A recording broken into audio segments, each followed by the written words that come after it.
Well, good morning everybody. I thought we'd do another quick video in the office today. This has come about because I've had quite a few people recently get in touch with me saying, I bought a DSLR, what do I do next? Well, this video is aimed at the fact that you now learn how to put memory cards in, you know how to put batteries in, you know how to change lenses, you've read the manual, you know the basics. My first piece of advice, if you have your very first DSLR, get it out of auto as soon as possible. Start shooting in manual mode. Now cameras these days, when you shoot them in automatic, they are very good. They produce some really good shots, but as far as I'm concerned, you're not learning a lot by just shooting in automatic, because the camera's doing all the work. It's choosing your ISO, it's choosing your aperture, it's choosing your shutter speed. Learn about ISO, shutter speed and aperture. Learn about them, what do they do, how to use them, and how to use them to make a really good picture.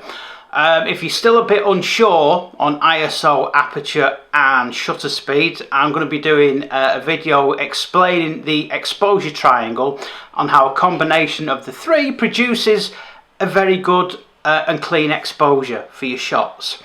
So we're also going to do a series of videos on how to use shutter priority mode, because majority of DSLR cameras, in fact I think all DSLR cameras now, have a shutter priority mode. They also have an aperture priority mode. So having taken the camera off auto, you're still a bit scared about going fully manual. Don't worry.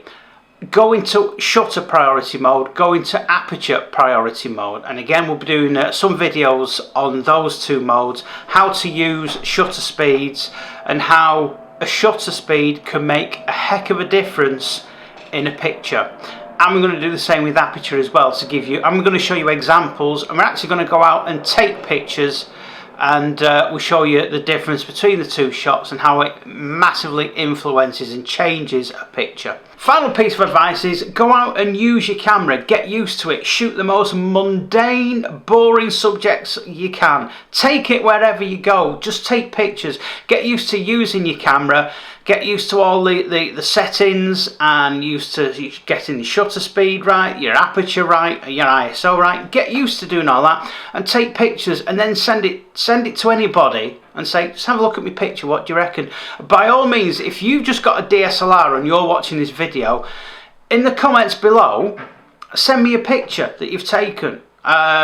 You will always get constructive criticism. I always find that giving constructive criticism like that encourages people to come back, encourages people to go out more and take more and more pictures and learn about the art of photography. So as I said, by all means, either send me an email with pictures on it or comment below with pictures and say, have a look, what do you reckon to this? And you will get a reply back. So coming up shortly, we will be having videos on shutter speeds and how different shutter speeds change the look of a picture. We'll also look at aperture priority as well, and we'll do the exposure triangle, how the perfect ISO, shutter speed and aperture creates the perfect exposure. Thanks for watching. See you again soon.